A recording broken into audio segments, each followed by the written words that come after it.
সংবিধানের পার্ট 3 নিয়ে চলে এলাম। আমি এর আগে পার্ট 2 21 থেকে 40 পর্যন্ত পুরো প্রশ্ন দেখিয়েছি। আজকে পার্ট 3তে 41 থেকে 60 পর্যন্ত টোটাল 20টি প্রশ্ন আমি তোমাদের সাথে শেয়ার করব। তো তোমরা মন দিয়ে দেখো। চলো প্রথম 41 নম্বর প্রশ্ন দেখি। কাকে ভারতবর্ষের প্রথম নাগরিক হিসেবে অভিহিত করা হয়? অপশান দেওয়া আছে এখানে। তো তোমরা যদি জানো অবশ্যই কমেন্ট বক্সে জানিয়ে দাও। এর সঠিক উত্তর হয়ে যাবে অপশান সি, রাষ্ট্রপতি। ভারতবর্ষের রাষ্ট্রপতি হলেন, অপশান দেওয়া আছে 4টা, যদি জানো অবশ্যই কমেন্ট বক্সে জানিয়ে দাও। এর সঠিক উত্তর হয়ে যাবে রাষ্ট্রের প্রধান। বর্তমানে রাষ্ট্রপতির মাসিক বেতন কত? এর সঠিক উত্তর হয়ে যাবে অপশান সি, 5 লক্ষ টাকা। ভারতের উপরাষ্ট্রপতি পার্লামেন্টের কোন কক্ষের অধ্যক্ষ? এর সঠিক উত্তর হয়ে যাবে তিনি রাজ্যসভার অধ্যক্ষ। যারা চ্যানেলটি এখনও পর্যন্ত সাবস্ক্রাইব করোনি তারা অবশ্যই চ্যানেলটিকে সাবস্ক্রাইব করে পাশে থাকা বেল আইকনটি প্রেস করে দাও। তো নেক্সট প্রশ্ন দেখি, কে প্রথম উপরাষ্ট্রপতি থেকে নির্বাচিত রাষ্ট্রপতি হয়েছিলেন? এর সঠিক উত্তর হয়ে যাবে ডক্টর সর্বপল্লী রাধাকৃষ্ণান। কে ভারতের প্রথম মহিলা রাষ্ট্রপতি? এটা তোমরা সকলেই জানো, তো অবশ্যই কমেন্ট বক্সে জানিয়ে দাও। এর সঠিক উত্তর হয়ে যাবে প্রতিভা দেবী সিং পাতিল। কে সবচেয়ে কম বয়সের জন্য ভারতের রাষ্ট্রপতি হয়েছিলেন? এটাও তোমরা সকলেই জানো, তো অবশ্যই কমেন্ট বক্সে জানিয়ে দাও।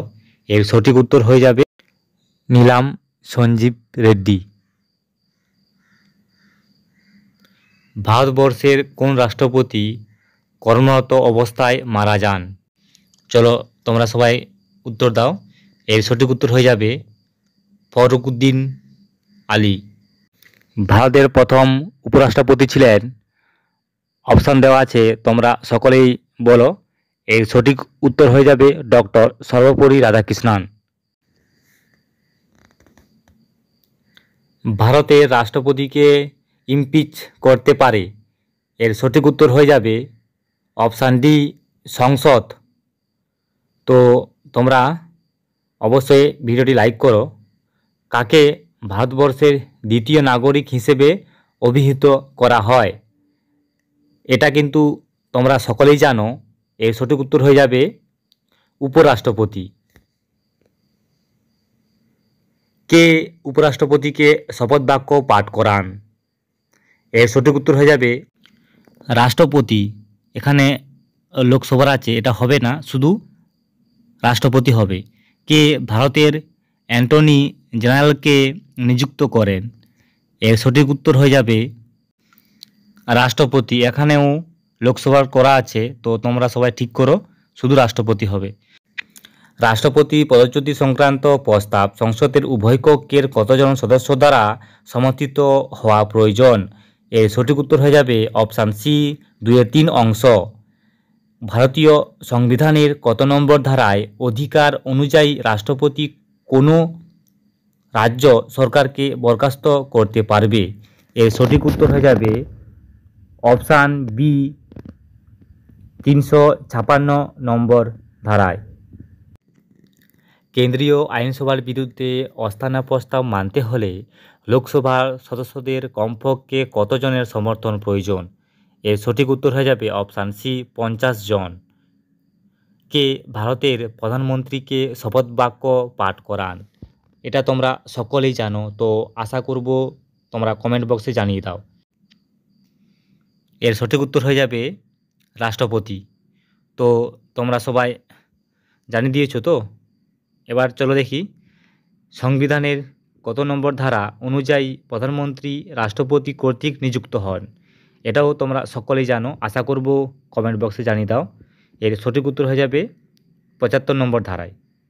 ভারতীয় সংবিধান অনুযায়ী প্রধানমন্ত্রী পদপ্রার্থীর ন্যূনতম বয়স কত হতে হবে?